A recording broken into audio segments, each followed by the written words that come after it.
আসসালামু আলাইকুম, কেমন আছেন সবাই? আশা করি সবাই ভালো আছেন। আমি আজকে আপনাদের দেখাবো পেঁপে আলুর ডালনা। পেঁপে আলুর ডালনা করতে আমি কড়াইয়ের মধ্যে তেল দিয়ে দিলাম এবং কিছুটা জিরা, তেজপাতা এবং মরিচ দিয়ে আমি আলুটাকে কিছুক্ষণ ভেজে নিলাম। ভেজে নিয়ে তারপরে পেঁপেটা দিয়ে আমি ভেজে নেব। পেঁপেটা ভাজার পরে দুটো নিয়ে আমি ভাজার পরে তারপরে আমি দিব আমি ডাল ভিজিয়ে রেখেছিলাম, ছোলার ডাল। সেই ছোলার ডাল দিয়ে আমি আবার কিছুটা সময় কষিয়ে নেব। আবার এটাকে নিয়ে যখন আমি ভেজে নেব, তারপরে আস্তে আস্তে আমি এক এক আদা, রসুন, পেঁয়াজ, মরিচ সব মশলা আমি এক এক করে দিয়ে দেব। এই তরকারিটা খেতে ভাত, রুটি, পরোটা যেটা দিয়েই ইচ্ছে আপনি খেতে পারেন।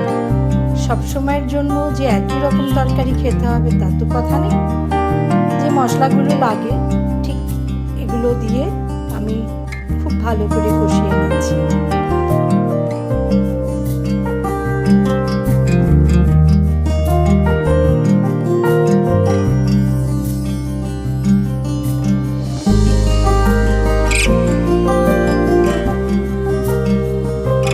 আমি সব মশলা একটা একটা করে দিচ্ছি আর ভেজে নিচ্ছি, কারণ এই মশলাটা যখন ততক্ষণ আমি ভাজবো যতক্ষণ না এটাকে তেল ছাড়ে। এবং খুব ভালো করে কষিয়ে নিয়ে আমি এর মধ্যে আবার কিছুটা টমেটো দিয়ে দিলাম এবং কিছুটা নারকেল কোড়া দিয়ে দিলাম। এগুলো দিয়ে আমি আরও সুন্দর করে ভাজতে থাকবো।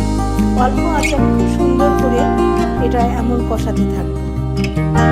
কিছুক্ষণ কষিয়ে নিয়ে আমি যখন তেলটা ছেড়ে দেবে তখন আমি গরম পানিটা দিয়ে দেব। গরম পানিটা দেওয়ার পরে সিদ্ধ হয়ে আসলে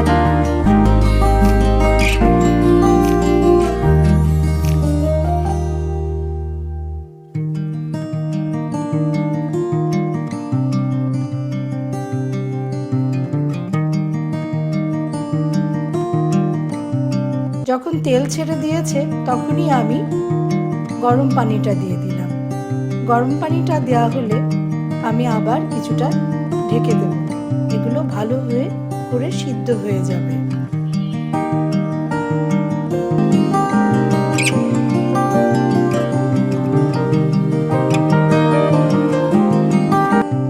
পেঁপে আলুর ডালনা রেডি হয়ে গেছে।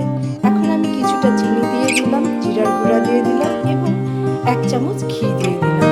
কেমন লাগলো বন্ধুরা আমার আজকের রেসিপি পেঁপে আলুর ডালনা?